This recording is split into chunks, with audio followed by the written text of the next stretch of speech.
Oh,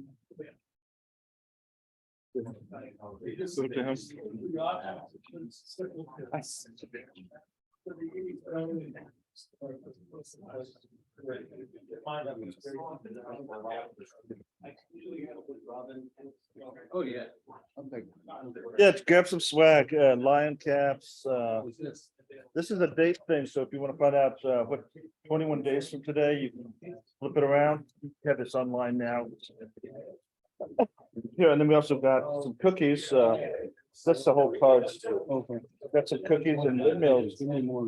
Yeah, can't have you more, just one.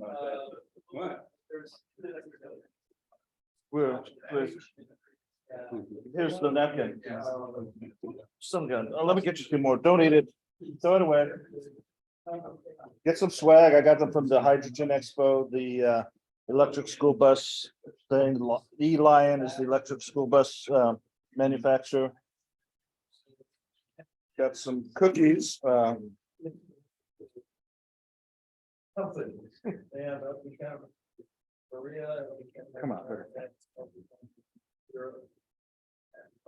And it's in windmill, so apropos.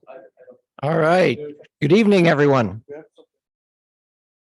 Got a good crowd here in person, and we've got another 9 or so folks online.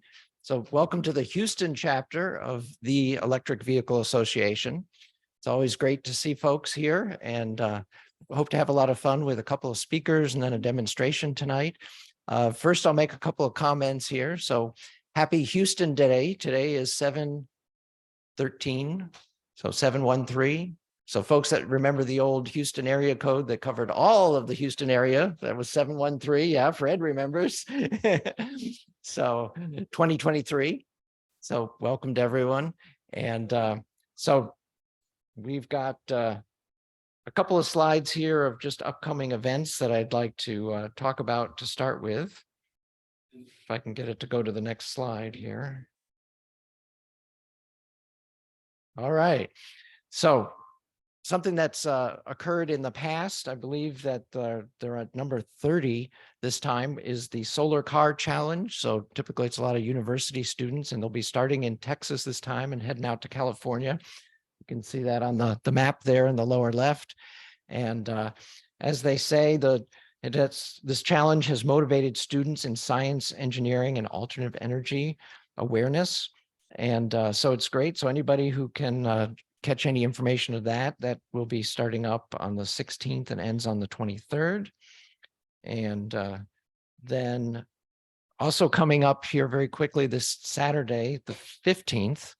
So it kind of ruins the 7/13. It's 7/15 on Saturday. But over at the far side of Hobby Airport, they have the old 1940 air terminal.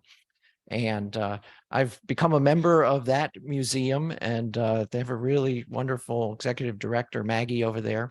And the reason I recommend that folks go over there to see the airplanes in the building this weekend on Saturday is because in September, we are going to have our Wings and Wheels Day at that same location on that third Saturday, September 16th. So I'd like to encourage all of you who are so motivated to bring your electric cars out there, especially like a home brew or something like that, if possible, John. And of course, manufactured EVs. And there's both an indoor and an outdoor area there. So if it's hot, people can go inside and cool off. And there is no charge for folks who are showing their cars. So if you go this weekend, there is, I believe, a $12 charge. I paid the $50 yearly membership because I wanted to support them. And then after that, there's no charge at any time. But on the 16th, we will show our cars. They've had other car clubs there. They tend to do it every 3 months on the third Saturday. And so I've arranged with Maggie that it'll be our club, and we'll see how successful we are, and maybe we'll repeat it again. But they've put vehicles on the ramp side. So there's a good possibility, Kevin, if you can bring your glider, they'll be able to put you out either on the parking lot or the ramp side out there. And we'll see where they want us to put our cars, but I intend to be there. It starts at 10 a.m. this Saturday and get familiarized with more of their location there. I had a real good time when I was out there before. So that is coming up on September 16th as far as our direct involvement as a club. And then, of course, we have National Drive Electric Week, NDO, coming up in September, and that hits 2 weekends. So anybody who's interested in being an event captain, you can either let me know or just sign up on the website for NDO, and we'll see how many folks. We've had different locations in the past. We can have multiple locations. So anybody who's excited about that, that'll be a really good thing to get going as well. Then later in the year, November 10th through 12th, Electrify Expo is in Austin. Some of us have gone to that before. It's always great to see from the manufacturers what they've got going on.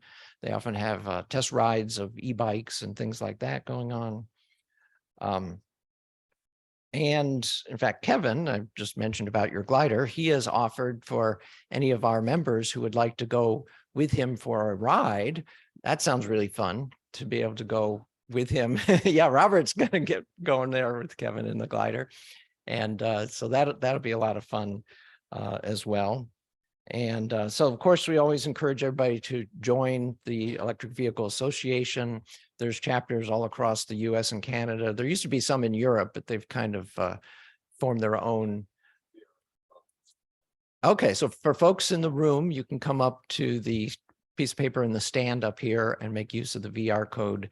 And you can also pick up cards. That way you can distribute them to family and friends and so forth.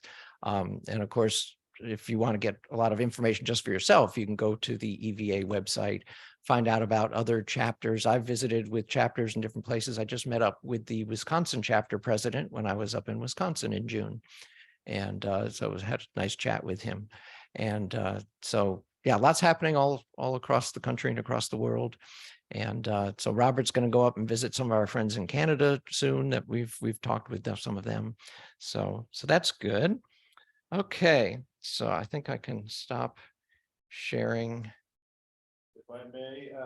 Yes, Robert. Some swag from the hydrogen conference and from the school bus, electric school bus spin days, so you're free to pick some up. We've got some cookies here in shape of windmills, so apropos.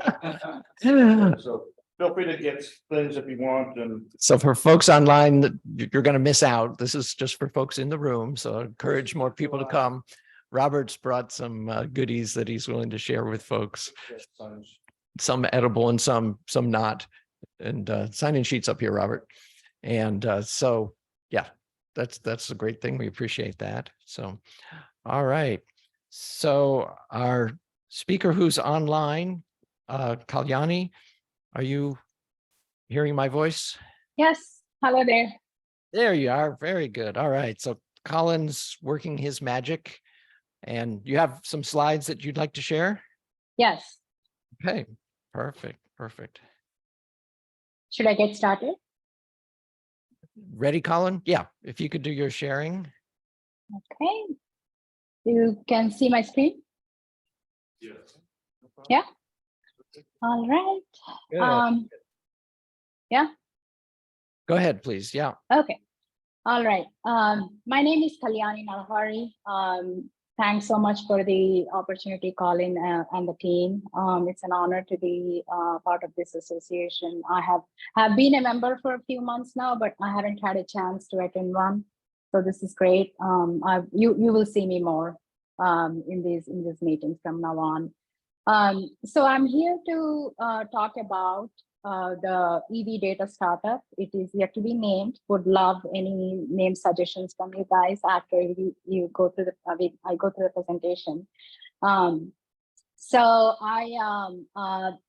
we're a team of the 3 at this point, and I'm one of the co-founders who is working on this idea around EV data, and specifically there are a few product ideas that we have prioritized. Incentives is one of them.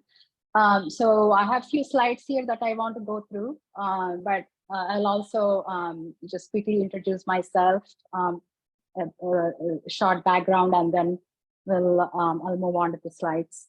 So my name is Kalyani, and I have moved to Houston about 2 years ago. This is my 3rd summer. So this is a great experience. The non-summer months have been amazing. I moved from California, so the winter is really nice, but summers are, I'm still I have my fingers crossed here.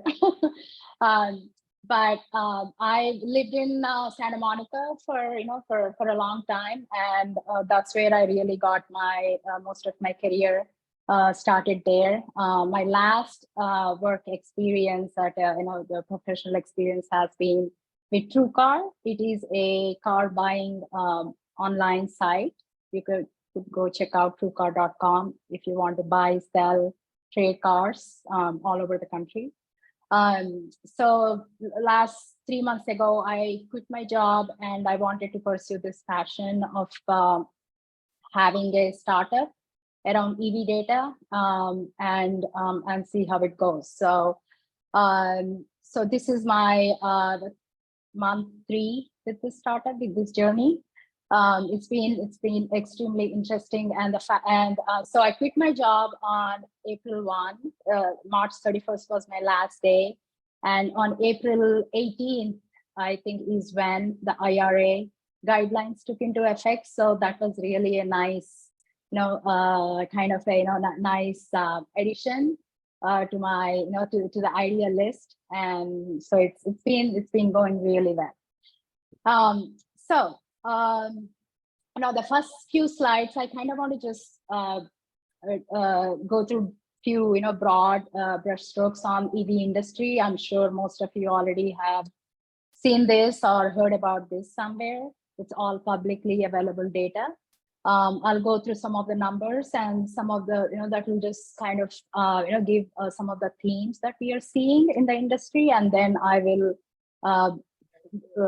talk about more specifically about incentives, why incentives, and what's the market looking like. Okay, so before I start, any questions? Sounds good. Yeah, all right. Okay, so there are really three I guess themes that we have been following, from our startup perspective. One is the sales, right? As you can see in the chart, and I'm sure you're hearing and reading about this as well. Now, I think this year has been, thanks to the IRA and other government incentives, and also there is just the market is ripe for transition to electric vehicles. Looks like we are all set to surpass the 1 million units by the end of the year. So we are still counting, but Q2, I think we ended up around with more than 300K units at this point. So that number is really looking good. So for us to reach 1 million, it's if we continue the same pace, we are on track to meet this projection. So that's amazing. And then the second theme that we have been observing is the adoption is growing rapidly in many states, right? As you can see in 2021 on the left side chart, California was leading pretty much, I think, like 50%, 60% market share. And then followed by Florida and Texas and few other states. But now the latest data from Experian Automotive shows, this is as of Q4 2022, is these are the fastest growing DMAs. DMA stands for designated market area. Those are, think of DMA as a group of zip codes or group of counties, right? For marketing, typically they're used for marketing purposes. But here in this case, as you can see, some of these DMAs are outside California or outside Florida or outside Texas, right? So there's one in Tucson and then the Colorado Springs, Colorado is being just dominating the market here. And similarly, as you can see here, there are many other places in many states across the geography, right? So it's very well spread out. And the third theme is now we are kind of moving beyond Teslas and Chevy Bolts in the makes and models. Now as a consumer, we have many more options to choose from. So far, thus far we have we used to hear the other makes, there are not many options that we can afford, right? The affordability was a big factor. And also the options were very limited. And then the range was another big problem. There's kind of like a technology problem. And also the charging infrastructure was extremely limited especially in states or places outside, California or a few other states. So I think that that problem is slowly going away. And with the OEMs have really pitched in here. Pretty much, as you can see, there are more than 40 plus makes and models as of today to choose from. And brand loyalty is big in automotive industry. Not everybody, whoever wants to stick to their brand, they will start to see more options within their brand, right? Like BMWs or Mercedes or Nissan or a few others. So they'll have a lot more options to choose from. Of course, price parity, ICE versus EV, that's going to take the center stage, but I think that the gap is being closed in very soon. So, so with these three themes, distribution of the EV demand within among various states, and also availability of different makes and models, and the fact that here, as you can see in the very first slide, the IRA bill was signed on August 16, 2022, and the new, there are like a fresh set of guidelines and incentives have been published that took effect on April 18, 2023. So a combination of these things really made some of the entrepreneurs really take a look at the incentives. What are the options today? How would a consumer, when they walk into a dealership, assume it's a OEM that runs on a dealership model, unlike Tesla, which is direct to consumer. How much knowledge do they have on what incentives are available and what incentives are they eligible for, right? And how do they go about claiming them? So those are kind of the three-part question that we surveyed few customers. So some of the things that were very interesting use cases that came out are, let's see where I can expand this. Here, as you can see, this is a real customer invoice. I have, hidden the PII, what we call, personally identifiable information. But here, as you can see, this customer owns a Toyota Tundra, and that customer is looking to trade in with an electric vehicle. So this customer visited quite a few dealerships because there was no option, there is no EV option within the brand, within the make that they have been driving for a long time, Toyota. So they had to go outside their brand. So in this case, they went to a BMW dealership in Katy, Texas. And yeah, go ahead. Stop showing. If you could do a stop share and share again, I think it'll come back. Oh, sure. Sorry about that. Okay, now we see it. You see it? Yes. Okay. So I guess it's okay, that's fine. You can see? Yes, yes. Okay, perfect. All right. And here, so they were, so the dealership actually has done a great job of giving them options within their, that meets their affordability, price point. So they went through, when we surveyed this customer, when we spoke with this customer, they mentioned that they have looked at various options, and definitely Teslas and a few other EVs were out of their price range. And what really swung the scale is really this EV credit here. Sorry about that. The 7,500 credit that the dealer was able to offer as a deduction from the price, right, at the point of sale. So they were open to buy versus lease. So in this case, they ended up leasing BMW XI with just a very small amount of under $1,000, cash payment, and very reasonable amount of $565 monthly payment. Now, when we talked to this customer, they were very, very happy about this. And they said, if not for this $7,500 rebate or the EV tax credit, they wouldn't have been able to afford an EV.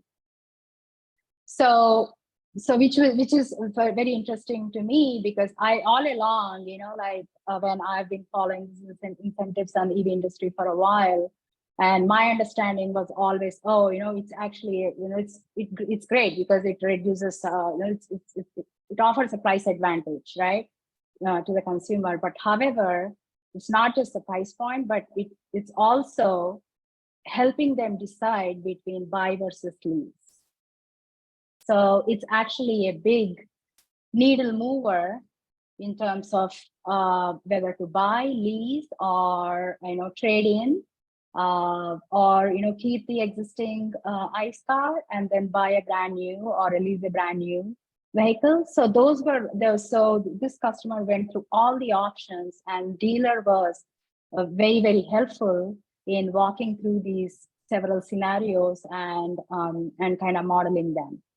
Now, so with this is great.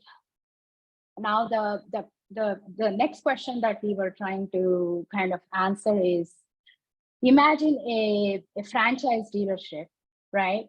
Like Larry H. Miller or any big franchise dealership that has presence in multiple states and that handles multiple makes and models.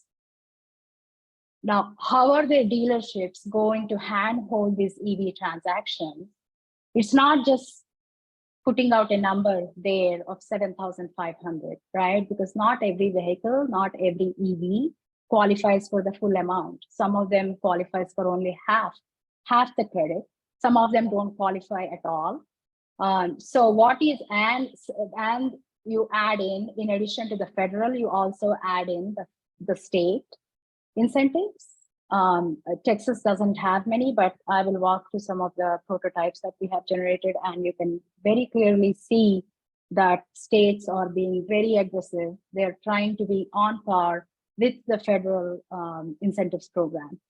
So how can a franchise dealership, or even like a third-party sites like TrueCar or CarGurus or others that you may have known, like kvb.com, for example, right? How are they going to handle this incentive when a couple things are happening here, right? That first off, that this is all new, and there isn't a fixed amount for make and model where they can just like hard code or have like a cheat sheet. And just the fact that it's still a lot of moving parts, right? Not every state has published their incentives. Some of them may not have at all. So how can somebody, is there a tool out there that can actually make sense of these incentives and that can provide the latest and greatest data to these entities, right? Be it the franchise dealerships or third-party sites, or even like OEMs that have presence in many states, like direct to consumer model, right? So are there any tools out there that are kind of showing the actual information? So it turns out there are very few, and even they are not, the information that's being shown is not really the latest. There's always a lag.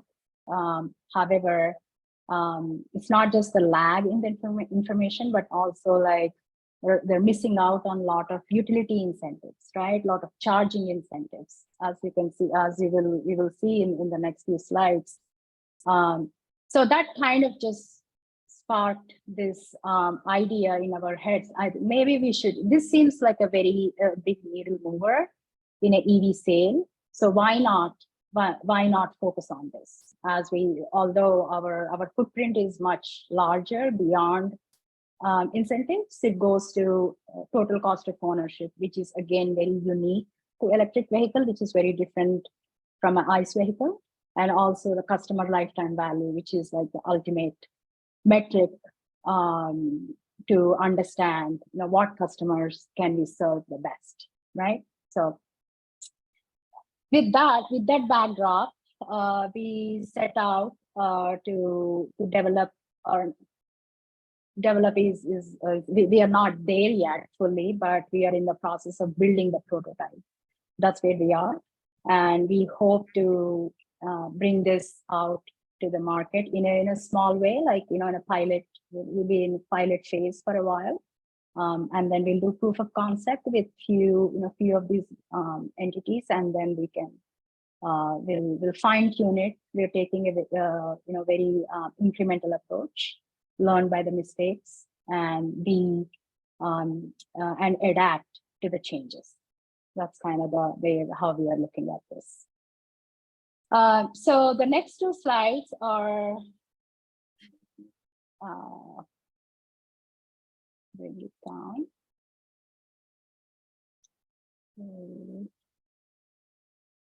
Okay. So there is I've generated two prototypes for this meeting. One is a transaction that happened in Texas, and then there is one in Colorado. So the one in Texas, right? So here there are some inputs in this. We're calling it EV incentive card. So the goal is for for a dealership or for for any entity that's that wants to use this, they will have an API, and there will be a widget on their site that they can click on, like generate incentives. We need some inputs, basic inputs, in order to really determine a few things. What incentives are available in the area, and what incentives consumer might be eligible for, and what incentives and what is the process for claiming, right? So in this instance, and there are some values that will just default, like for example, vehicle type, it's always electric vehicle at this point, unless our product footprint expands. But for now, it's electric vehicle. The use is, it could be personal, it could be commercial. Those are primarily the key uses here, but in this case, it's personal use. And placed in service is when the kind of like the sale date, right? This product caters to the transactions that are to the sales that happened after April 18, 2023, because that's kind of the cutoff for the new guidelines. Anything prior to that has been updated anyway. So, and then the model year in this case is 2023 Ford F-150 Lightning pickup truck. And the vehicle class, all of these inputs have a bearing on the incentives, right? So in one form or other, as you will see. Then there is new or used. In this case, it's a new Lightning, and the consumer is buying. It's not a lease. And although we could, if we leave it open, then this tool will create both for buy or lease for both the scenarios. So in this instance, we chose purchase, and then of course Texas state, and the zip code is it's a KT zip code. In this and the annual household income is about 200,000, and it's a couple that's filing jointly, married filing jointly, and the utility provider is TX Unit. We don't need the household size. Household size is something that's relevant for California incentives, because they have that built into their calculation. But for Texas, it has no bearing. So we just left it blank. So with that, with those inputs, these are this is the card that was generated. I just saved it as PDF, and even for a business that wants to use this, they can just view it and save as PDF or print as PDF, and then they can just they can hand it off to the consumer, so the consumer can compare and decide, or they can email it to the consumer, whatever the preference might be. So here in this case, we have there are like several incentive types: the federal tax credit and utility plan. So this consumer was delighted when they came to know, using this card, that they actually can leverage a plan called free EV charging, free EV miles actually, that will allow them to charge their EV free at their home between 7 p.m. and 1 p.m. the next day. So they were already a TXU Energy consumer, and this just gave them an opportunity to enroll for free in their program without having to switch the provider, and they were super happy because the dealer actually did not know that, or did not, I wouldn't say did not know, but did not inform the consumer about this utility plan. Again, because there is just so much information, right? And it's not, and the dealer has to go to different sites, there are so many utilities and so many plans, so it's hard to keep track. So that's most likely that might be the reason. And here it clearly tells what is the amount based on the inputs that the consumer gave, based on their household income and everything else. What is the amount that they are eligible for, and also why. So you will see, as you will see in you will see in the second prototype, that the consumer wanted to know why a certain vehicle was not eligible. In cases, sometimes it's $0, federal tax credit of $0. They wanted to understand why, the why part, and it was very hard for the for this dealership to really pinpoint the exact reason. So we said, okay, we'll tell you clearly what criteria did if you met, has the vehicle and the income income qualification criteria was met versus what did not meet, right? What was not met. And also there is also a link to the form here, the IRS form that they can file along with their income tax return. Now, the one interesting development or the news that I have been keenly following is there is most likely, from starting January 1, 2024, this tax credit will be turned into a point of sale credit, where it will be handled by the dealership, and I will actually see, similar to the lease, even for purchase transactions, I will be able to see the credit taken off of my invoice amount. So that's fantastic. Right now, if I were to buy, I won't see the 7,500. I will just, I will be able to claim the credit when I file my taxes, assuming that I have my tax liability exceeds 7,500. But starting January 1, 2024, the dealership will be responsible for for claiming the credits. The consumer will be awarded the credit at the point of sale. At least that's what the federal government has been advising on, but that could change. And also, in addition to the vehicle tax credit, there is also the infrastructure. If I were to install a L2 charger at my home, I can get up to $1,000 off 30% or up to $1,000. And again, there is a form to file that. So lots of paperwork. It's cumbersome as is, right? But at least with all the information in one go, one card, just one paper, it just becomes more easier. It lessens the burden. And the TXU energy, as I mentioned here, there is a free charging program, and the credit just comes off of the bill, right? How much ever energy that we are going to consume between this time for that electric vehicle charging only, right? That will be taken off of the bill. And then there is also a Ford complimentary, since this is a Ford brand, the Ford complimentary fast charging, where I get up to 250 kilowatt hours of free charging at Electrify America charging station. That's pretty good. They're fast chargers. And here is how we have to be enrolled into the Ford Pass Rewards program in order to claim that incentive. So having this in an incentive card was extremely useful for this consumer, and there was a direct benefit of they were able to enroll in their TXU Energy free EV miles program, and they were super happy. Now let's move to the next prototype, which is Colorado, which is very you will see a lot more line items here than Texas.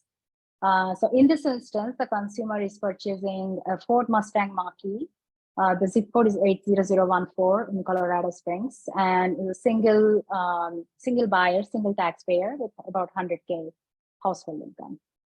So here, the amount of credit is only $37.50, and they were very curious as to why. And the reason is one of the requirements that's one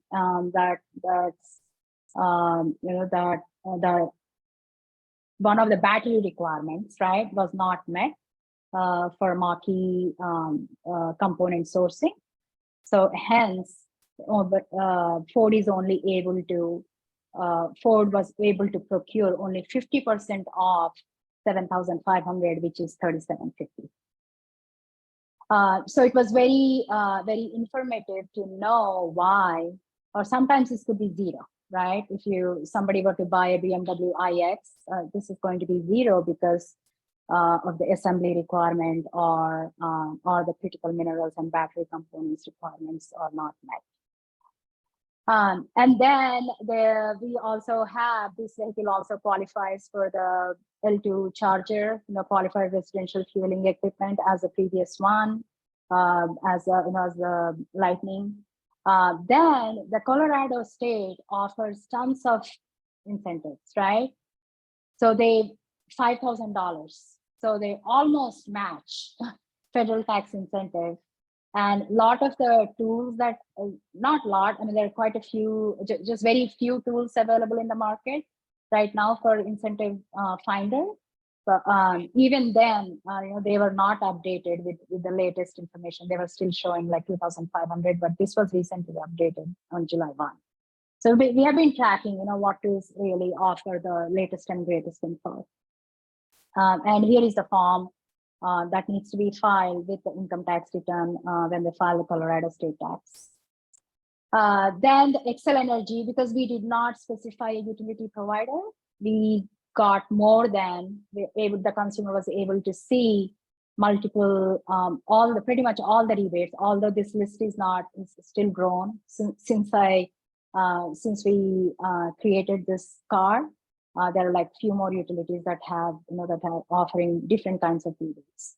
But Excel Energy offers about 5,500 again for the EV purchase, and there's also 1,300 for L2 charger. And similarly, Black Hills Energy offers very similar credit. And the Ford complimentary charging is also available there. So here, so this is kind of, again, these are just two states, right? We haven't even, I touched upon California, the list will be really long.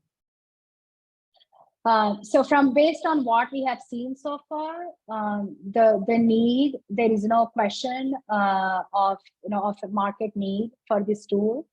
And really, it's not just from a consumer side, but also from a business to business perspective, right? Especially as we approach beginning of next year, January 1, 2024, where the dealerships will be handling some of these credits at the point of sale. So I'll stop here and please ask me any questions, anything that that's missing here. I would love to hear from you. That's all great information, Kalyani, and I'm so glad you mentioned both about the January 1st, starting with the on-site at a dealership, and then also showing a form for leasing that includes the 7,500. Because Yes. I've heard that customers have to be aware that they asked for it, because otherwise some places may just issue a standard old lease and hang on to the 7,500. Yes. So that's good to see it in print there. So, and folks online, you can put your questions in the chat. We'll get them. So, and do we have a microphone to take over there, or this one? Okay. You want to hand that to Kevin behind you, Robert? Okay. Kalyani, thank you for the presentation. Very informative, lots of information, a lot of stuff to digest. I have two questions. One is, where do you guys get your sales data? What are your sources for sales data for vehicles? So we do not need sales data. So because we are primarily going off of the incentives data, which is available on the federal, alternative fuel websites, and it's all publicly available data, and also all the states provide their incentives data. Of course, we work closely with all these entities in order to make sure that we have the right information at the right point in time. But all the sales info that I'm showing here is just for we do not use this info in our incentives calculation. So it sounds like for your work you don't, but at the very beginning, is that what you're referring to, Yeah, Kevin? I was wondering when you were going through the numbers of how many vehicles are being sold, where do you guys get that data? Oh, here, sure, it's Statista. Okay. Yeah. All right. I can send some of these links. Okay, that'd be great. The other question I have is, you all are obviously providing this service to, I see dealerships, other folks that are, who else would be contracting out your services? What other businesses? So potentially, right? We're still the potential customer base or the market really is at a very high level. Any entity that is customer facing and that handles multiple EV models, makes and models, and in multiple geographies. I think those are the entities that would be most interested in this tool. So far, the interest has been very high among the third-party sites. Like as I mentioned, a few of the names that I mentioned. Again, we don't have any contractual agreements with any of them yet because we are still in the prototype phase. But essentially, dealerships, even OEMs, and third-party sites and also actually we have seen like utility providers as well, like Excel Energy or Black Hills Energy. Now they are using some tools because they're kind of developing in-house, but it's very soon with these changes and so many moving parts, it would be just best for them to use a third-party tool and leverage the tool instead of just having to maintain in-house. Okay.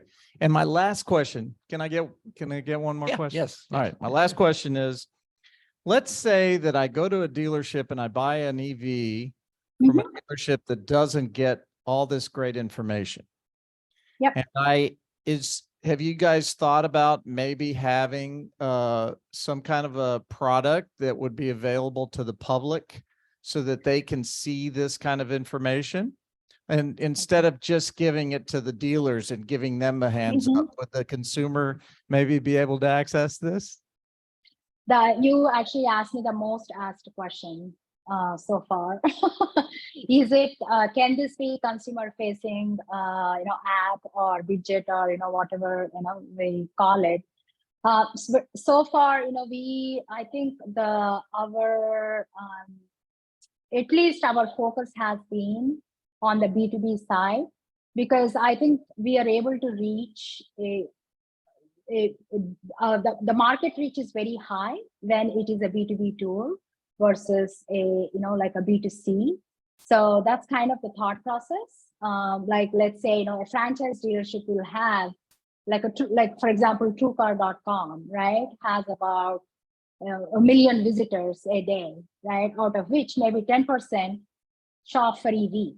So it's just so beneficial for the 100,000 or 200,000 users a day to be able to leverage this tool versus having for this to show up on their Google search, right? Because they're already familiar with a lot of these third-party sites. So most likely they will go to those sites, and it would be, if there is a plugin or a widget available, they would be using that more than just having a independent site. At least that's the thought process. I might be saying something different when we meet next time. All right. So Robert, Yes, ma'am. Thank you for presenting this. I was just talking to some of our members that for EVs to truly make the grade, to make the prime time, there has to be a large pool of used EVs to hit the used EV market. Do you have any statistics on that, and which ones are the biggest sellers? And is there any kind of credits for buying a used EV? good. So far, the used EV numbers have been, I do not have a number off the top of my head in new versus used. But at least from this tool perspective, I have researched some market data from Incentive Scott perspective, because it's both, it's new, used, and also there is a personal and a commercial aspect as well, right? So that's the grid that we are looking at. And so far, the majority of the sales have been on new lease or new buy. That's been where the market has been. And there are some Tesla used vehicles that are being, I've seen some resellers, but that's very few and far between. Because I think the reason is a lot of these models are still being launched. So there isn't enough inventory or enough fleet right now, right? For a lot of these makes and models. I think eventually, in the next couple of years, we will see many of these used vehicles coming into the market. Okay, thank you. Yeah, because when I joined the club back in 2007, the choice was conversions, neighborhood electric vehicles, which may or may not be street legal, and then the original Tesla Roadster, the rich man's toy, rich woman's toy. Yeah. And then it's just like almost everybody, every major manufacturer has one or is thinking of marketing an EV, which is great. But absolutely, one of the issues is trying to get it to moderate income people. Is like the upper middle class going to be riding around in the politically correct EVs? Well, the working class has to use diesel and gasoline powered cars, and then some people say, well, look at there's the problems with them, not with us. And so that's the great thing. It's getting it used vehicles to the moderate income folks. Yeah, I think very soon, I think, and these the federal incentive has done some wonders, right, to these numbers. So as right now, I think we are at like 7.5% of new car sales are EVs. So with 1 million, it's most likely will be close to 8.5% by the end of the year. So which means California is like 35%. So the rest of the country is behind, but it's going to catch up. Yeah, if you look at internationally, Norway's just blowing everybody away. And absolutely. EVs plus clean hydroelectric energy, so it's win, win, win. Yeah. So- Yeah, I mean, I think we are heading in the right direction for sure. Okay, if you ever have a chance, go to our Facebook page. It has information about sales in other countries and public electric vehicles and even electric aircraft, electric watercraft. Thank you. Any other questions? Yeah, anyone else? That's great that you brought up the used, because that, of course, was a really big change on the federal level to have the $4,000 used added. But as you say, Kalyani, the number of vehicles out there used is small. And I believe that Yes. credit is only good when someone purchases used from a dealer, not a private party sale, which of course a lot That of. is correct. That is correct. I think the most fascinating development to watch, I am just very curious how this will evolve, is the role of dealership. It's really, in terms of their awareness of the electric vehicle, their awareness of how to sell, right? What is this vehicle? How do I sell it? How do I field the questions that the consumers have? The what and why. So it's very interesting. I have spoken with Ford dealership and I've spoken with Rivian, and it's been extremely fascinating. Their journey is going to be very interesting to watch. Okay, any other questions? Well, thank you so much, Kalyani. That was fantastic. Absolutely. Thanks for having me. And I would love to field any other questions via my email, or Colin has my contact number as well. And if any of the dealerships or any of the businesses that you work with are interested or curious about this tool, I would love to get in touch with them and showcase the prototype. Please let me know. All right, thank you. Thank you so much. Okay, and you're welcome to stay on. We're going to be talking about wind power, so some of the fuel for all these electric vehicles next. Yeah, absolutely. Okay. Yeah, so we have a. Yeah, so the sign-in sheet allows you to be on our email list. We only use it for announcing things like our monthly meetings and our big events that we have coming up. So don't be afraid to put your email on the sign-in sheet. So yeah, if you'd like to. So, all right. So we should be able to share your PowerPoint here. And where's the PowerPoint?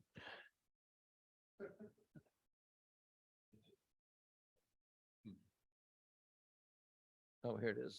Okay.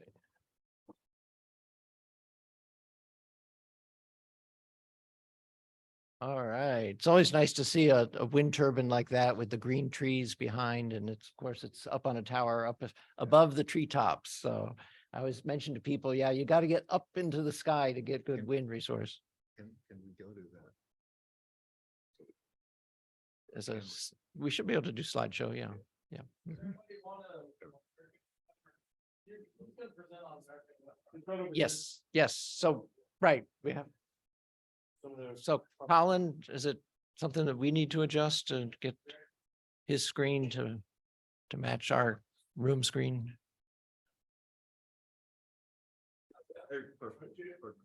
No caps. Okay. Yeah, so Kerry brought some printed info, so folks in the room, feel free to walk up to the center table to get that.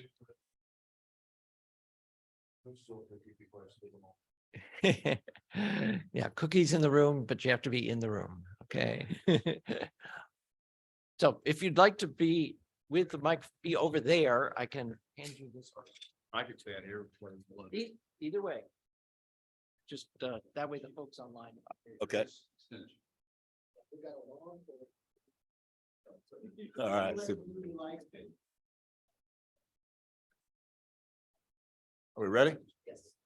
All right. Well, good evening, everyone. I'm Kerry with American Windpower. Going to share with you a little bit. First of all, did you guys hear about the little boy who was having trouble in math class? He brought his report card home and he had a D. His dad said, "Son, you better improve that grade or we're going to have to send you to that Catholic school." And so few months go by, brings another report card, another D. Says, well, son, I'm sorry, I warned you, but we're going to put you in that Catholic school. So he changes schools, and a few months go by, brings his first report card home, and he's smiling ear to ear and hands his dad his report card, and he has an A in math. And his dad goes, oh, son, I'm so proud of you. I'd been happy if you had a C or a B, but how did you get an A? And he said, well, Dad, when I walked in that classroom, I saw that little boy nailed that plus sign. I knew they meant business.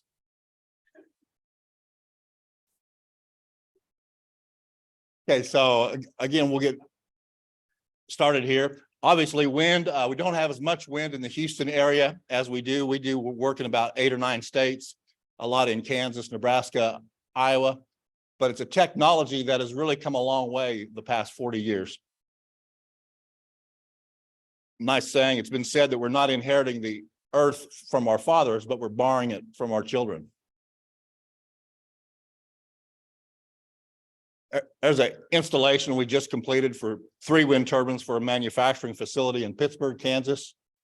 And we kind of asked people, you know, you don't rent your home, why rent your electricity? And the thing about a wind turbine, in a lot of cases, it can eliminate your electric bill. And with electric vehicles, we can eliminate your gas bill, your diesel bill. And with the new incentives, you have tax savings of about $70,000, which greatly helps your return on investment. But I think we're undergoing a unbelievable transformation in the next decade, where we move from fossil fuels to electric vehicles. And we're really excited about the potential that wind energy offers. Wind power does work. The state of Iowa now, 62% of the entire state's electricity comes from wind power. Kansas is 47%. Oklahoma's 44%. And they're getting power from those wind turbines for about 2 cents a kilowatt hour. And on our residential small business type turbine, over the life of the turbine, you're going to get electricity from that system for less than a penny per kilowatt hour. In Texas, obviously we do 43% of the nation's oil, 25% of the nation's natural gas, but we also produce 26% of the United States electricity that comes from wind is generated in the state of Texas. Over 37,000 megawatts in 2021. I'm sure it's continuing to increase. So I put up my first wind turbines back in 1983. Pleased to say that they're still running like a champ. We put up hundreds of turbines throughout the Midwest. And unfortunately, we've had a lot that didn't work. We put up a lot of different brands, a lot of different types. And Mother Nature is very tough. If you don't have a good piece of equipment, you won't last very long, and you have a very expensive yard ornament, and you're the laughing stock at the coffee shop. So it's very important to have good equipment. Today, we're the largest small wind turbine dealer in North America. We have offices in about 6 different states, and we're expanding quite rapidly. So we started with Bergey Windpower back in 1983. They're a company, Carl Bergey, the founder, is a MIT grad. He worked for Piper Aircraft Company, helped develop the Cherokee airplane, which is one of the best-selling airplanes of its size. In 1970, he took a position at the University of Oklahoma as professor of aeronautical engineering. And that was about the time of the first oil embargo. And so on the university's dime, they built every type of wind turbine you can imagine. And they came up with a concept of a direct drive alternator. And the last 45 years, they're the only company that has been in business that entire time. There's been hundreds of well-intentioned companies put a wind turbine up, it works great for 4 or 5 years, and they develop some type of fatigue or some type of mechanical issue. They can't afford to fix it. The company goes bankrupt and everybody loses. But Bergey's key is their simplicity. Perfection is achieved not when there's nothing more to add, but when there's nothing more to take away. It's kind of been their driving philosophy. So in 1983, they introduced the Excel. It was a 10 kilowatt, And it's distinguished itself as one of the most reliable wind turbines ever produced. Wisconsin Power and Light, a utility company, they had a 5-year test program where the turbine was available to operate 99.1% of the time. And operating and maintenance was less than 0.3 cents per kilowatt hour. Pacific Power and Light ran a similar test program over 14 years. And the machine averaged almost 100% availability, which just means when there was enough wind that the turbine was available to operate. And this was at a very remote site that was often only accessible by helicopter. So again, their key has been their simplicity. There's essentially only 2 moving parts, 2 low-speed sealed bearings, and that's it. And they've eliminated a lot of failure points that a lot of machines have. Most of your big turbines, you may see oil all over the blades and the tower. They have a gearbox, and we have a direct drive alternator. So there is no gearbox, just a direct drive alternator with 2 sealed bearings. Most of your bigger turbines have to use a variable pitch assembly. Obviously, if you change your blade pitch, you have to have a mechanism to do that, which results in maintenance and potential failure. Where we have what we call a fixed pitch blade, simply relies on the airfoil itself. We use a tail that points the turbine into the wind as opposed to an actual yaw drive motor that orients it into the wind. And of course, the associated electronics. We also don't have a actual mechanical brake. We use what we call a dynamic brake, which is a bank of resistors where if the turbine's told to shut off, or if we lose utility power, the alternator load is dumped into this load bank, a bank of resistors, which creates a load greater than what it can turn. And it comes to a complete stop in 2 to 3 seconds without any type of mechanical brake. But the turbine's designed to run in wind speeds up to 130 miles an hour. We had them run through Kansas about 2 years ago. We had 90-mile-an-hour winds go through. We had about 8 of the newer ones up. They never shut down. They never missed a beat. Just kept on going. So they introduced the 10 kilowatt back in 1983, shipped over 3,000 of those units. And then about 6 years ago, they received funding from the Department of Energy to kind of update their technology. Some of the things we did, we went from fiberglass to a carbon fiber blade. We improved the electronics. We went from a rotor diameter of 23 feet to 31.5 feet, which essentially doubled the swept area of the rotor. And have what we feel is a 50-year wind turbine with this new machine, the XL15. This kind of looks at the system. So again, you've got your carbon fiber blades. You've got 2 sealed bearings at the front and the rear of the alternator. The windings, which is kind of the red cone, they're held stationary. They don't move. The outer shell is lined with permanent magnets, and we rotate that around the stationary windings. We get a high output from a low RPM and eliminate the need for a gearbox. Yes? Say that the magnets are in the middle. I'm sorry, the magnets are on the outside. They're on the outside. You see that gray shell behind the blades, it's lined with permanent magnets. And so we rotate those around the stationary windings. Kind of an inside out design. And then we have a structural steel mainframe that's galvanized. And that's really it. So the blades bolt directly to the alternator. And again, the only real moving parts we have are 2 sealed bearings. On the 10 kilowatt, which was introduced in 1983, it would run up to 400 RPM. And we were getting around 15 to 17 years out of those bearings before we had to replace them. The new machine runs at 150. So I think it's reasonable to think we'll get 20 to 25 years out of those bearings before we have to replace them. The tower tilts down, so we never need a crane. We can lower it, swap the alternator out, put it back up in about 4 hours. And again, we're really excited about the electric vehicle industry. We deal a lot with the farmers, ag. You know, a lot of those guys will stick 50 gallons of gas or diesel in their pickup every week. They don't really go anywhere. They just drive around, checking their crops. And you take 50 times 50, that's 2,500 gallons a year. at $4 a gallon, that's $10,000. And we can power 3 pickups overnight with 1 turbine in western Kansas. Here, we could probably do 1 or 2.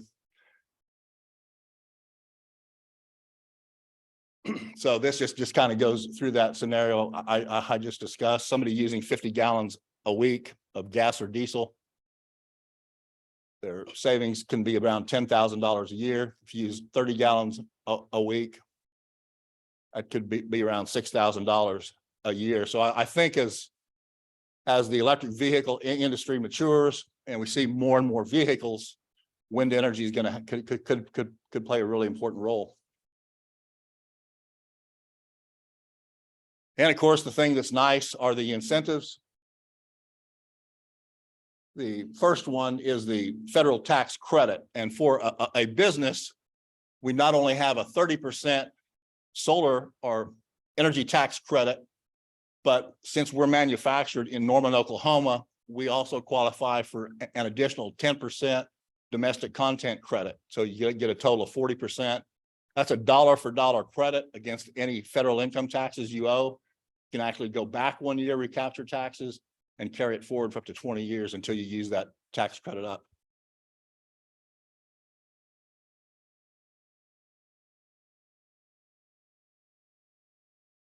The other thing is depreciation. So they make you reduce the depreciable base by half of the federal credit. So you can essentially depreciate 80% of the cost of your turbine. Whoops, I guess I went past that.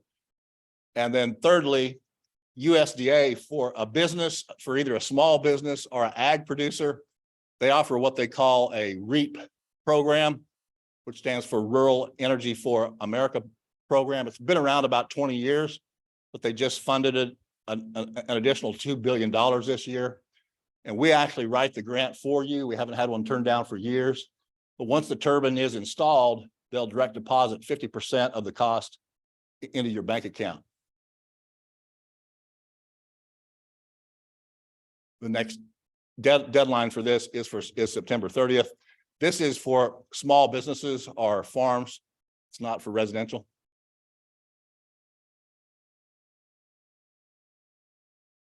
And then we have a referral program where if somebody purchases a turbine, they refer their neighbor. We'll pay him a $2,000 cash payment. We've got about 3 people who have made over $16,000 just this year off of that program. So it works really well. So again, the turbine installed on 100-foot towers around 114,500. That qualifies for your 40% federal energy tax credit. Your depreciation in this example is a 32% federal tax bracket, no state tax. So that's a $29,000 tax savings. Your USDA payment, referral program, if you referred 2 people, electric vehicle offset based on 20 gallons per week. Energy savings, those numbers are more like Kansas, Nebraska, as far as production. But for $114,000 investment, it's returned $145,000 the first year. So the turbine's essentially paid for itself. You're $30,000 ahead, and you should have free electricity, which in this example here, it would save approximately $560,000 over the next 40 years.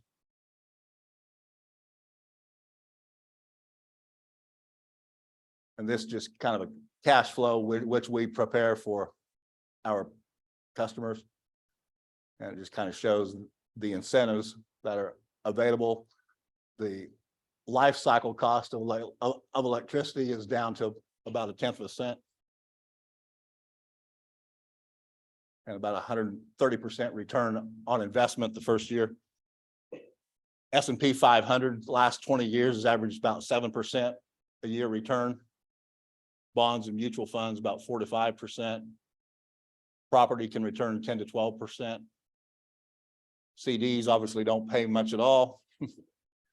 So we feel that if you look at it not just from the energy savings, but just from purely an investment standpoint, that it really can make a lot of sense. Any questions? Go ahead. Microphone. Well, you do need a mic because it's got to go out onto the deal. So Kerry, thank you for sharing with us. We really appreciate it. Very interesting. It's awesome to see innovative ways to produce renewable energy. You guys is that size of wind turbine, is it? You don't have smaller ones for residential? We really don't. We still manufacture the turbine we introduced in 1983, but it's about the same price as what the new one is for 40% of the power. Yeah, we really don't have a small wind turbine. Okay. Down here, are you is there a wind corridor down here in this part of Texas that you guys have found to be successful? I would say down south of here, as you get coastal wind, do you have any customers down that way, or? We don't have any in this area. I just happen to be here. My son lives here, long story, but you know, Winnie has excellent wind. You know, it's like 14 miles an hour, which is very good. We've talked to a few people in this area, and it was at about 10 and a half to 11 mile an hour average, which is marginal.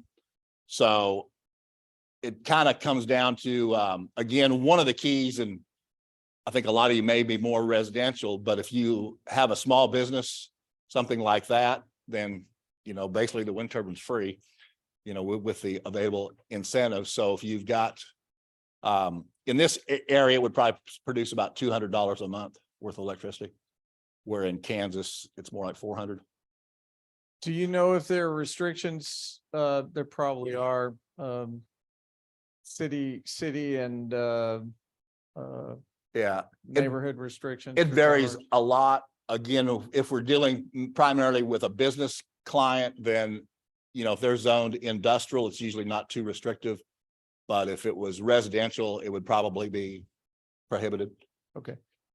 And my last question is, the co-ops that most of these, you know, agriculture businesses deal with, how do you guys find that the relationship between the power producer and the grid operator is? Great question. So when we first started in Western Kansas, the utilities rates were about 13 cents. They're down to 10 now because of all of the wind farms, but they were buying it at about 7 or 8 cents a kilowatt hour, which is about 60%, which I thought, you know, that's fair. And then about 2 months later, they got permission from the Corporation Commission to slice it down to 7 cents a cent. So it was horrible for a long time. About 10 to 15 years ago, most states began moving towards what they call net metering. And what net metering does, it essentially gives you dollar for dollar. So essentially your meter will turn backwards, that you're getting retail credit, and they'll do that until you zero out, so to speak. So if you had a zero bill, anything above and beyond that, they're going to pay you what they call their avoided cost or their wholesale rate.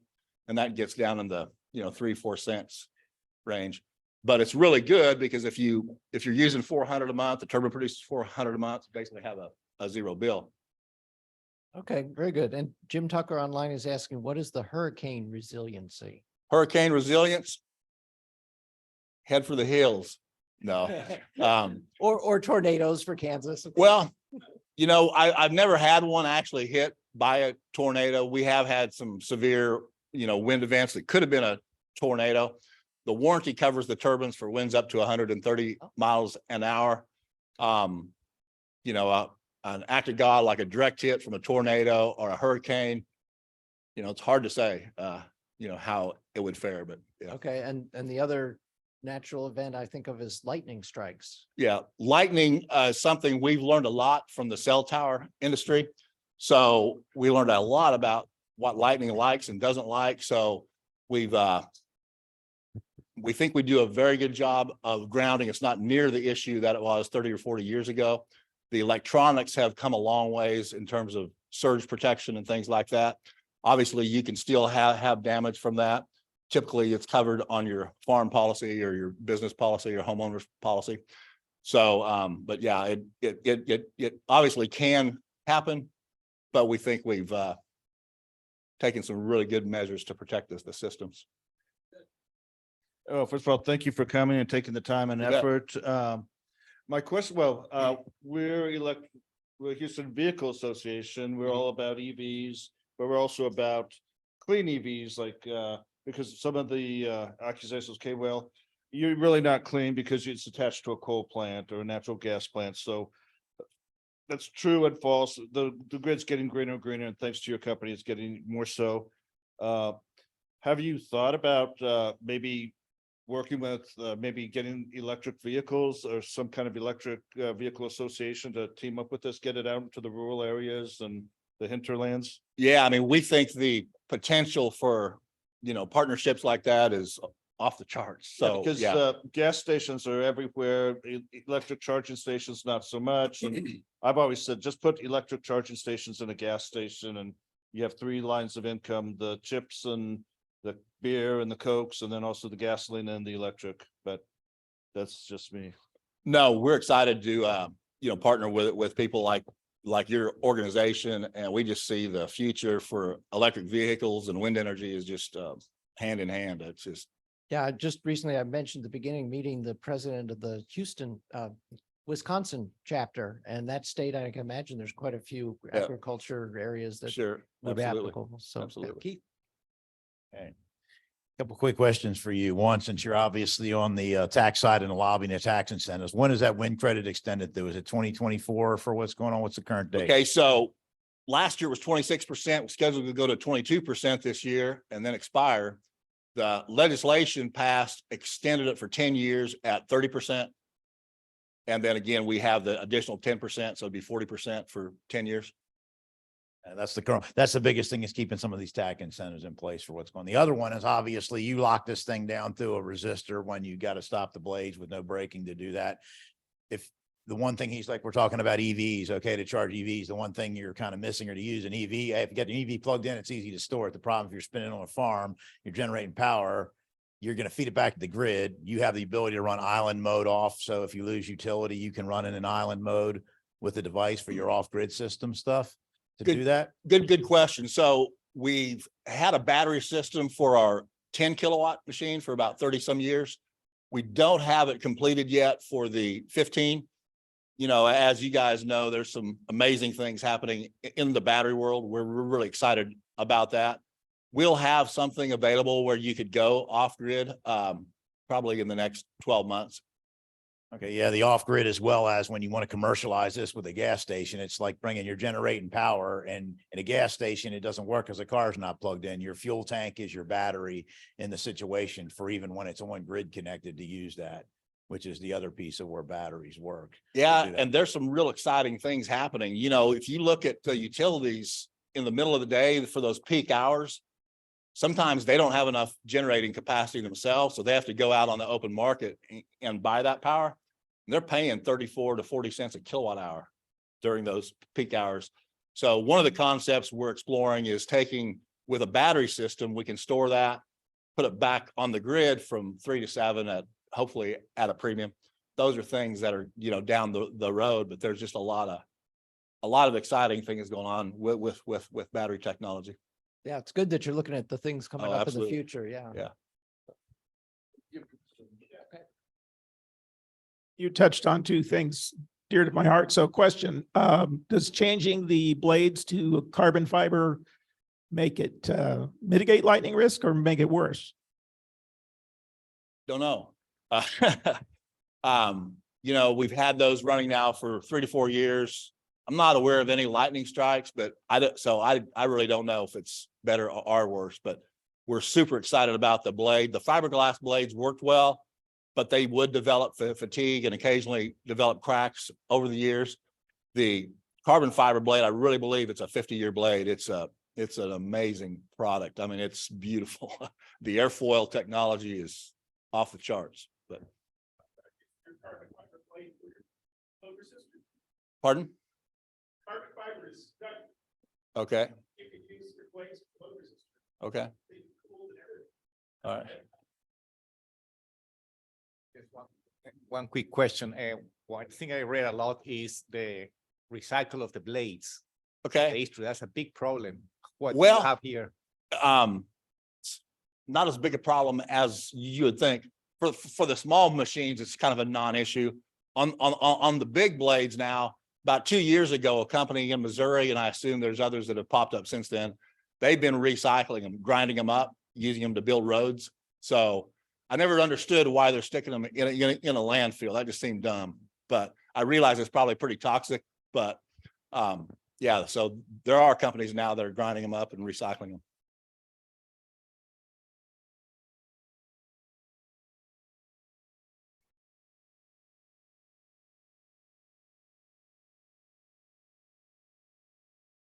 Question on the power. So wind turbine produces AC power, right? AC level. How do you guys plan to convert the power into DC for, you mentioned battery storage. Do you have rectification built into the system? Yeah, so currently what we do, the output from the alternator is actually 480 volt 3-phase. And it comes down the tower in that format, goes into the inverter where it's rectified to DC. And then we invert it back to 240 volt single phase AC. So if we were on a battery system, we just leave it in the DC form and then regulate it there. Yeah. Okay, so is it bi-directional? That's the intent of the design? Yes. To be able to, okay, thank you.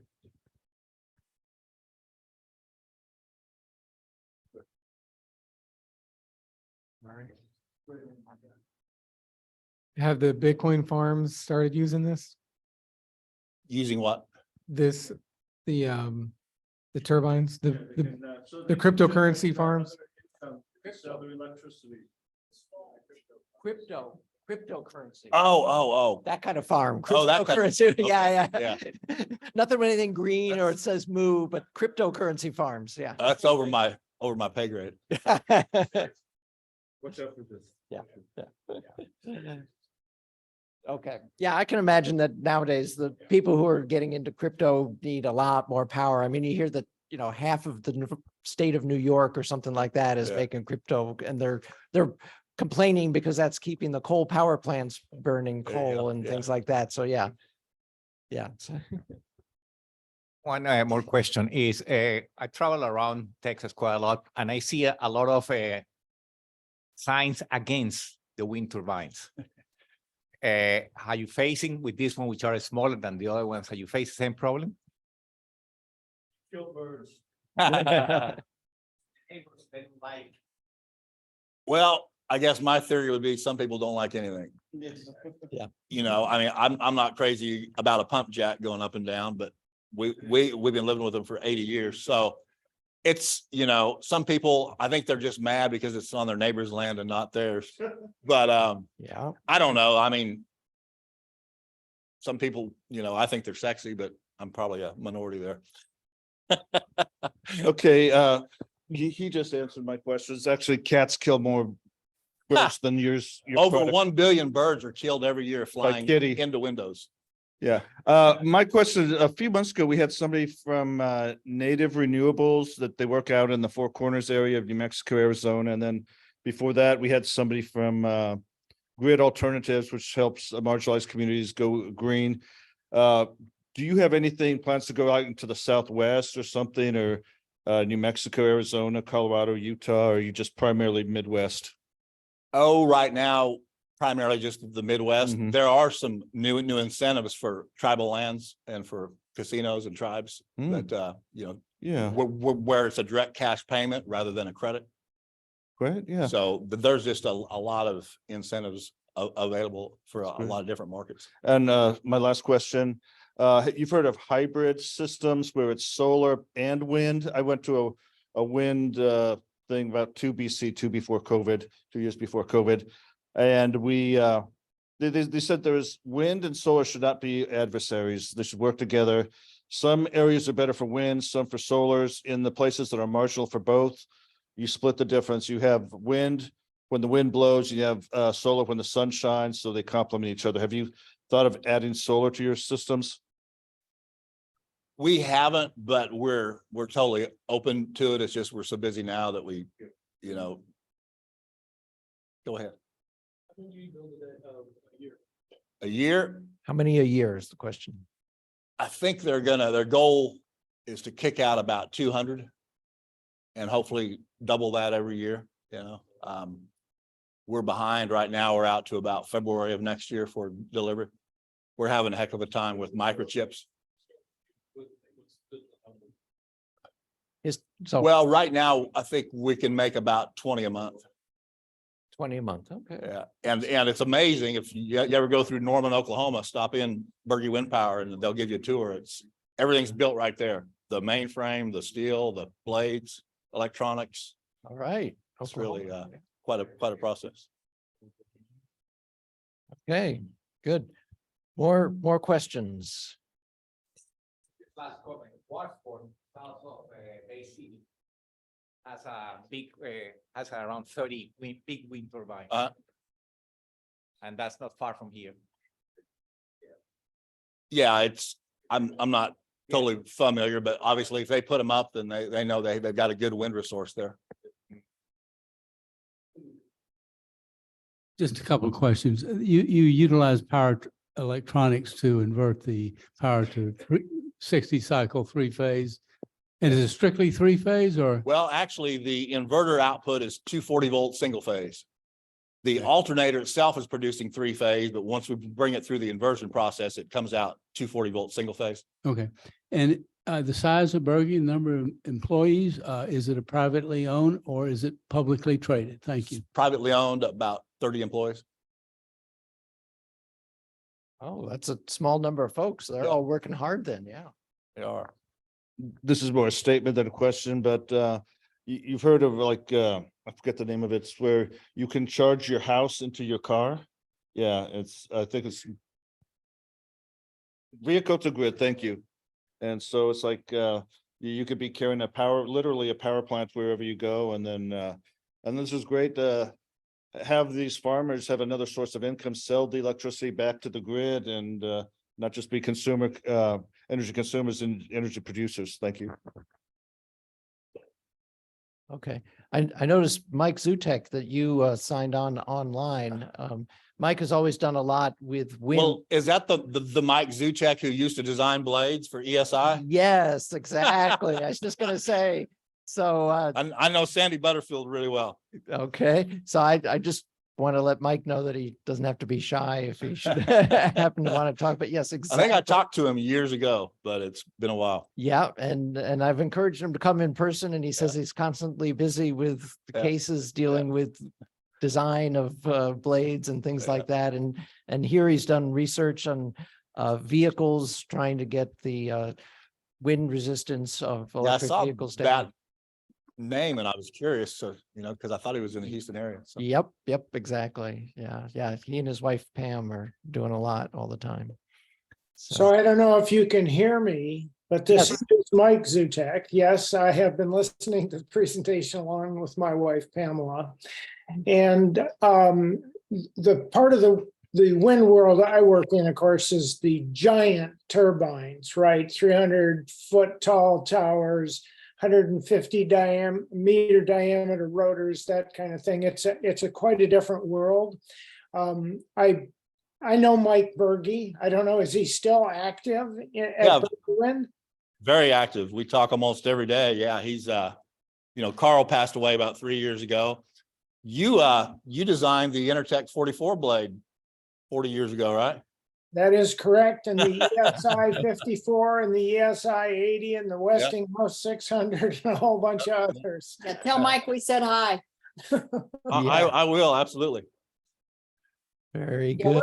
we're up at a lake just north of Houston right now, enjoying some time together, but Mike hasn't retired. Awesome. Yeah, well, we'd love to see both of you whenever it is that you're able to come to a monthly meeting in person, or some of the NDO events, the National Drive Electric Week events we have coming Yeah, up. we're both driving electric. Mike still has his Tesla X and I now have an EV6. An EV6. Oh, very good. Very good. Love it. Love my 6. Aha. But I just recently, wasn't there an article in the Washington Post where somebody from, I think it was the southern east coast, he talked to Bergey about possibly putting one on his residential area, and they told him he didn't quite have the wind regime. So he's looking for something even smaller, maybe a boat wind turbine, but the man was very interested and came in and did an extensive interview and big, if you're in something national like WAPO and talking about Bergey, maybe, that'll get Bergey some more cheers and that kind of thing, because what y'all do as far as a lot of the rural areas that we have south of Houston, between here and say Corpus, that's very close to the coast, that has a fairly decent regime, but it's not quite the large scale turbine regime that they have closer to Corpus and south of there. Seems like Bergey's would be perfect for that. Yeah, let me make just one last comment in that regard, and that is relative to the sea breeze. The strength of the sea breeze peaks just about when the peak in the AC load does as well. So you're actually selling premium power, and all of the coastline south of Corpus all the way down to Brownsville. I've worked at a few of the wind farms there. The wind resource there is enormously good. The kinds of small facilities and farms that, it's the King Ranch and the Kennedy, those are the kind of properties that are typically there. So I'm not so sure that it's something that's in your near-term future, but in terms of the wind resource, I know you guys have got your hands full, but the opportunity to match the wind resource to the needs of people for AC is just enormously well synchronized in that area. Also, Kerry, they're just adding a brand new state park on the coast south of Galveston. And that would be a great place to put something wonderful like a Bergey wind turbine to power a park on the coast that would get that kind of wind regime that Mike's talking about, and then be able to show campers and whoever's coming in that the state is supporting this green energy and supplying the resource to something wonderful like this new state park. Absolutely. We're ready. All right, very good. And I see Jim Tucker had the same thought that I did, that in an agricultural area, electric tractors, again, going back to the Wisconsin trip I had, saw electric tractors being shown out there, that they're growing because of the reliability of them, low maintenance. And if you've got a good source of power, like from wind, then you power your tractors, as you said, avoid the diesel. Yeah, so I see Jim Thompson. I have to recommend the book Superpower, One Man's Quest to Transform American Energy by Russell Gold, all about getting HVDC transmission lines built to connect wind resources in Oklahoma and Kansas to Eastern consumer markets. Okay, good. Yeah, because that wind power needs to get to the urban areas, of course. Yeah, on the large scale ones where you'd have a high voltage direct current line. Yeah. So more questions for Kerry. Anybody in the room with a question, or anyone else online? All right. Well, thank you very much, Kerry. Thank you.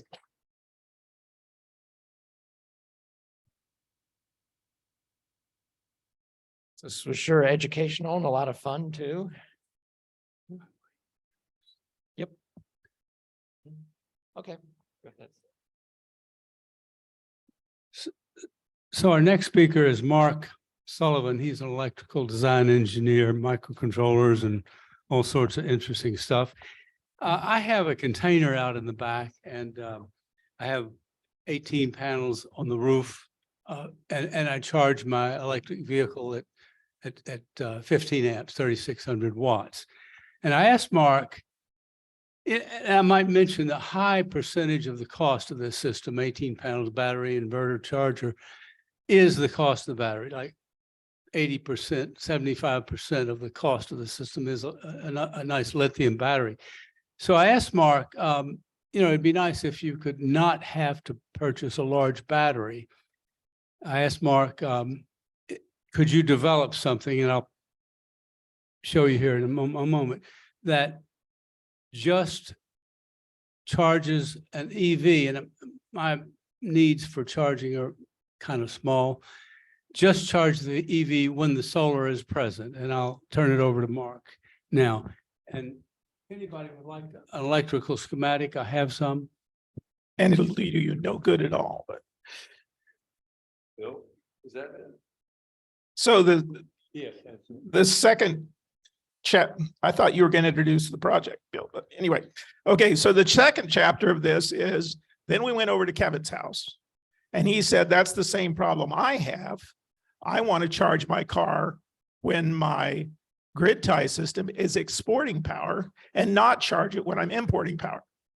So upshot of this is that we came up with a solution, and I'm going to explain how it works, and it won't take long.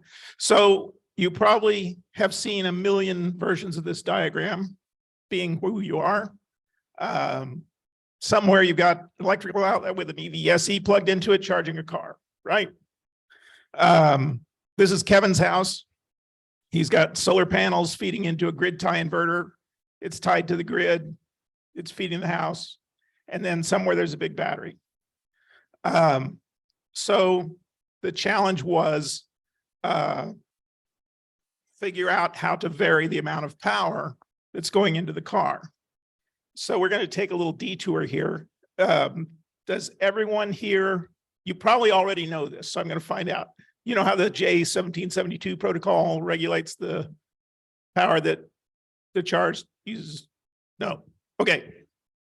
So the way this works, this box that we call an EVSE, that everybody outside the door calls a car charger. Its really most important job is to tell the real charger, which is in the car, the onboard charger, how much current it's allowed to pull from that outlet. And the way it does that is with a very simple series of pulses, 1 millisecond apart. And the width of this pulse tells the onboard charger how many amps it can draw from the wall outlet. It's really pretty darn simple. And that's all I'll say about that. If you want to know more about it, reach out to Bill or me. I've got a white paper on my blog that explains that.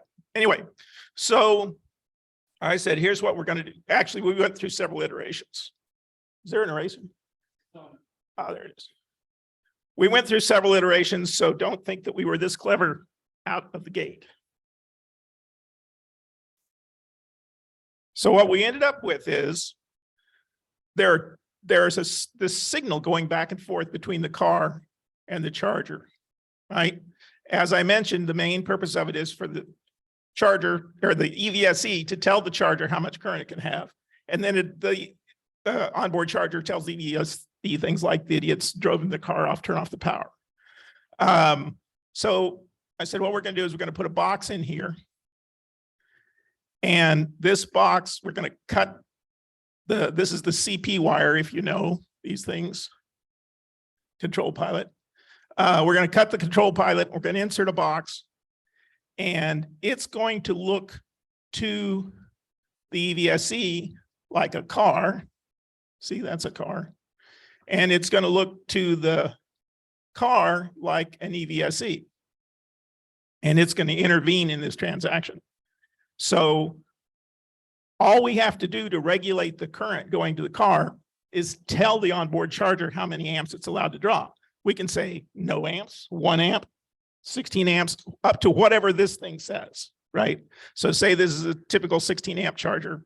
We can tell this thing 100 milliamps, or we can tell it 16 amps. All right, so now how do we know that the system is charging the battery or exporting energy? Well, Mark, that's a stupid question. You just measure the amount of current in this wire, right?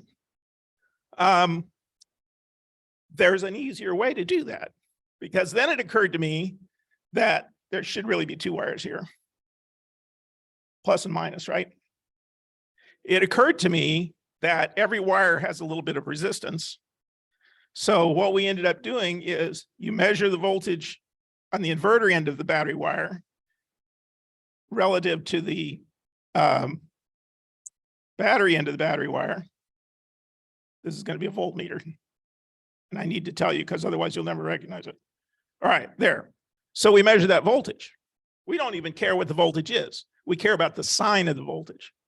If this point is positive relative to that point, energy is going this way and the battery's charging. But if this is negative and that's positive, the battery's discharging. So what the box does is if the battery is charging, then we know there is available solar energy. And we slowly ramp the current up, which causes this thing to pull more current from the inverter, which eventually will get to the point where it's not getting enough from the panels, and current will start to flow from the battery into the inverter, and at that point we stop and go back the other way. And so it seeks a level where the net battery current is 0. And that's all there is to it. Yes. Yeah. Oh yeah. This update happens once a millisecond. So the question is, do it in real time. So if a cloud goes over. So, Yeah. Once every millisecond. I'll repeat the questions. Yeah.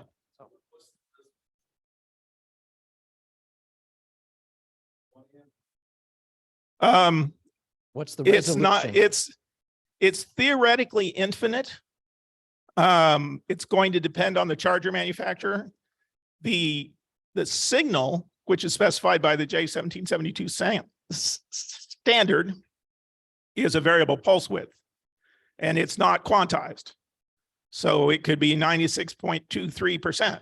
You know, it's up to how much resolution the onboard charger has. I'm going to guess it's 100 milliamp ballpark.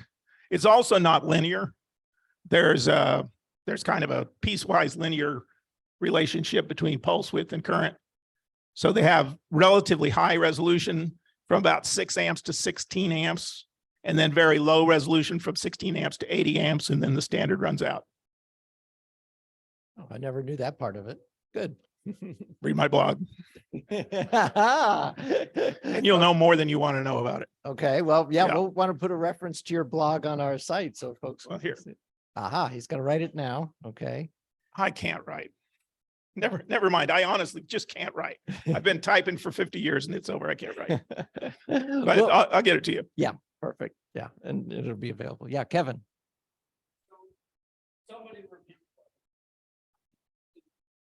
Oh, I'm sorry. I said I'd repeat the question, then I didn't do it. Yeah, the folks are in the virtual world.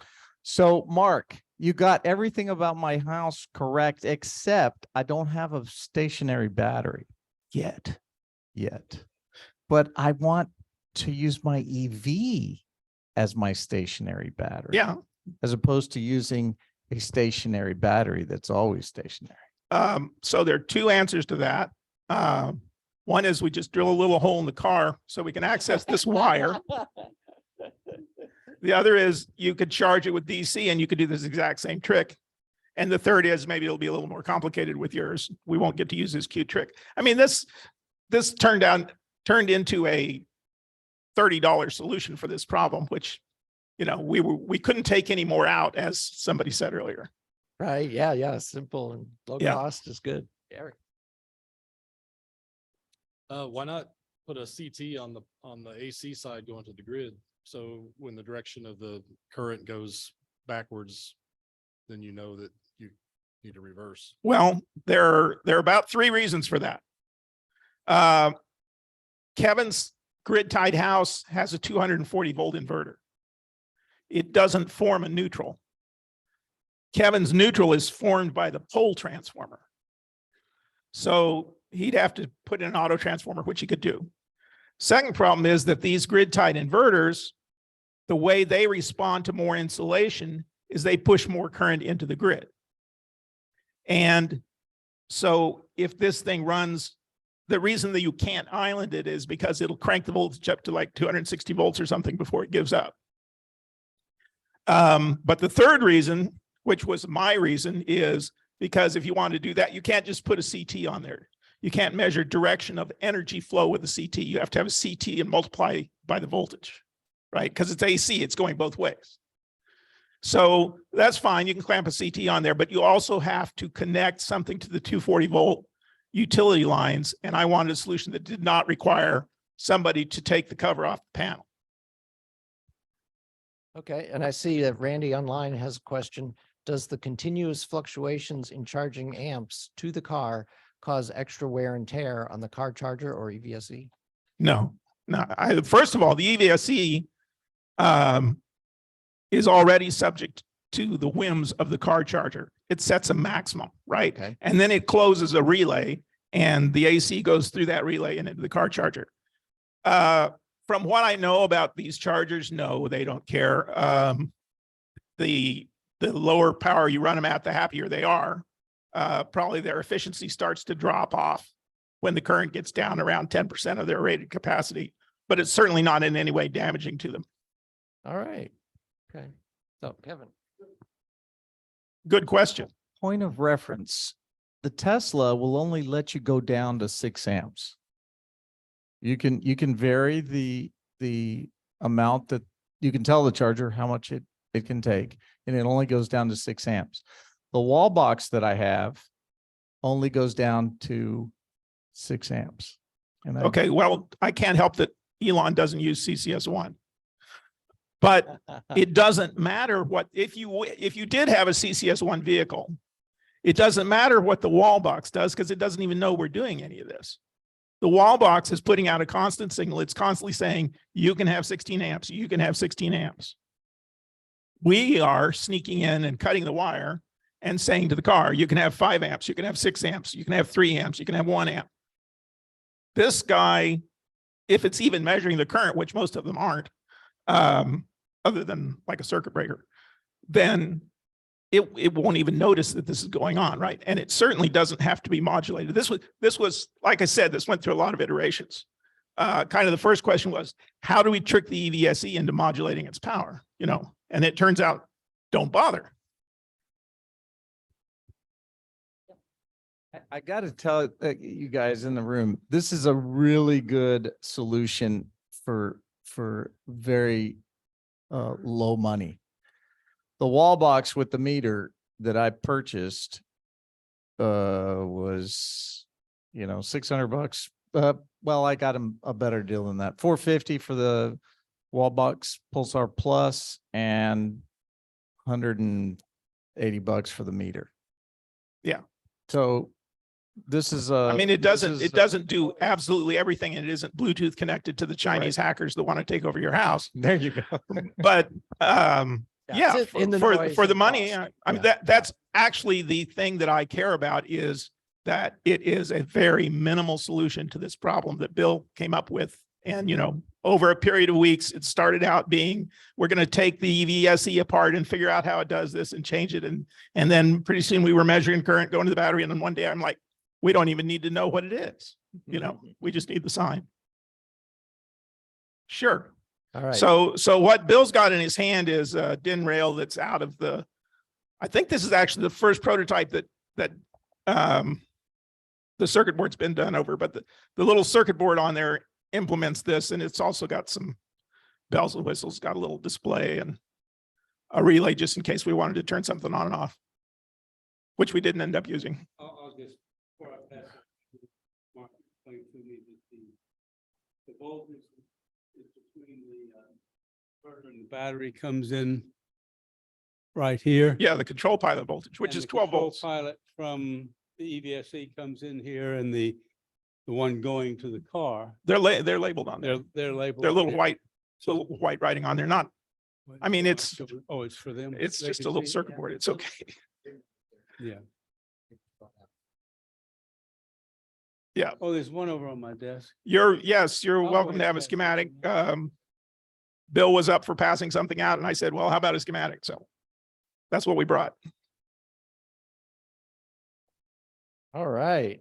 And you can always just reach me through Bill if you have deeper technical questions. Yeah, Mark, we'd like to see you here every month. I mean, that's why we. Bill drags me down here once in a while, so. So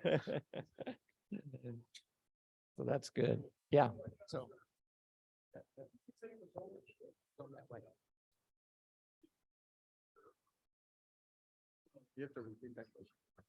If you could take the voltage from the inverter to the house instead of the inverter to the battery, you would capture all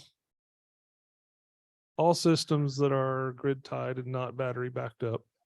Yeah, but what you wouldn't know is whether that power was coming from the panels or the utility, which is the thing we want to know.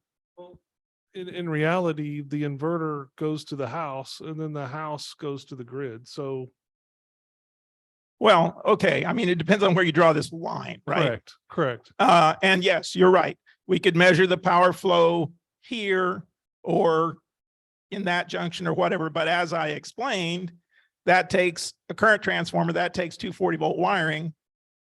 This takes two 24 gauge wires attached to each end of the battery cable and $1 worth of electronic parts. So yeah, I mean, you could do it that way, but my point is this is so much simpler. So would you have like a little instruction manual on how somebody's gonna cut their cable into so they can? I know it's easy, but Well, are you gonna so- have a, is no, there it's gonna be a little? It's actually a good question because there's some history in here. Because the obvious solution to that is you don't make them cut the wire, you put a socket on this side and a plug on that side, and they just plug it in between. Well, you still have to have the EVSE. What I'm saying is you plug the side of the magic box that faces the EVSE would have a CCS1 inlet on it, just like a car. Okay. So the EVSE already thinks it sees a car, right? And then on the other side, you'd have a cable to a coupler to plug into the car. And so that'd be dead easy to install. You just plug in two plugs. The problem with that is either one of these connectors costs like 3 times what the rest of the whole thing costs. So, I mean, I wasn't making a commercial product here. I was making something to solve Bill's problem, and he's got wire cutters. He had a spare coupler cable. I mean, it was, you know. Oh, no, it is not ever going to be. I've been designing electronics for a long time. I guess since the 70s, and have one time gotten something UL listed, and I will never do it again. Doesn't Man, sound what a too easy pain. to do. huh? Yeah. Yes, sir. The city line that you are connecting from the EVSE to the vehicle, then you'll need to disable the CP wire if you're bypassing that through the magic box. Okay, so the question is about the CP wire coming between the EVSE and the box. And do you have to disable something? No, you don't disable anything. What you do is you generate signals on the CP wire that make the EVSE think that it's looking at a car.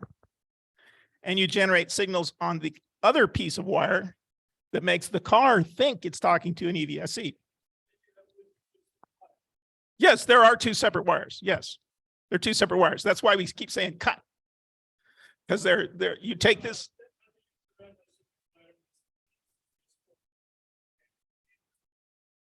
Because like you said, it's cut. They're 2 wires. They don't touch each other. Goes into one side of the box and then it comes out the other side of the box. Yeah. See, we were originally going to make the whole EVSE. In fact, this is what happened to this. We were going to make the whole EVSE. And I said, well, one of the things they have to do is ground fault. I could not find a reasonably priced ground fault interrupter for this application. And so finally, I'm like, well, it's cheaper to just buy an EVSE, plus you already have one, you know. So that's when we decided to let the EVSE do all the things it does and only take this one thing it does and intervene and change the signal. Does that make more sense now? Yeah, so there are now two separate CP circuits, one for the EVSE and one for the EV. The PE and the plug detect and L1 and L2, they go straight through. All right. Okay, more, Bill. Let me actually get straight here. So we'll have a box with that electronics in it, and we'll have a receptacle like this on the box, primarily with this. Or we'll have a pair of wire cutters. The top Yeah. part, Either that or a pair of wire cutters, yes. and then a 5-conductor cable going from this Mark's box with a J1772 that goes. into the- Right, exactly. Just to clarify. Yeah, the only reason I had the socket was so I didn't have to cut the plug off my EVSE. But I don't mind if you cut the plug off yours, Bill. But yeah, I mean, seriously, this stupid socket's like $100.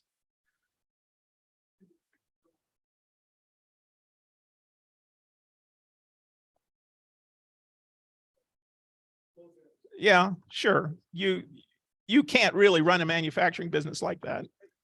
No, he just said that you can get them for use $75. Bill, did you already modify your EVSE? Yeah, again, well, I guess cutting the wire counts. But you don't have to open the box. You didn't cut the wire? Okay. That's, see, he's the guy who thinks we should buy $200 worth of plugs. I got an EVSE that I'll donate to the. Well, my point is cut the wire. If you run the EVSE, it's still cheaper than the $200 I've got worth it. of plugs. I'm serious. I've got extra EVSE All right. that we can cut the Well, wire. there you go. Done.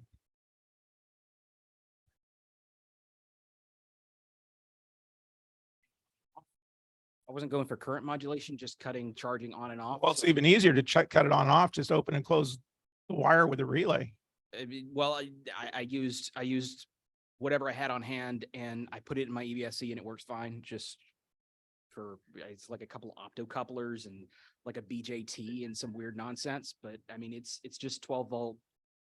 It's not a digital signal because you have a resistor in there. So it's like 12 volts or 9 volts or negative anyway, but it's pretty simple circuitry. You can in fact short CP to PE and it won't hurt anything because they're all going through resistors anyway. Okay, well, thanks so much, Mark. Okay, and you're welcome. Everybody.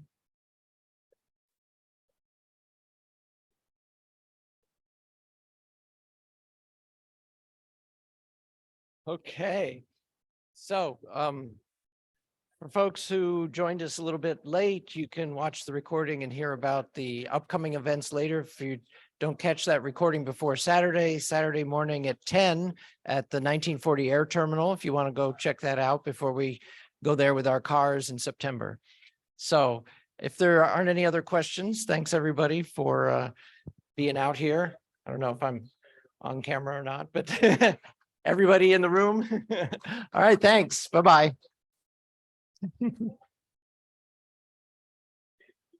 Stop recording.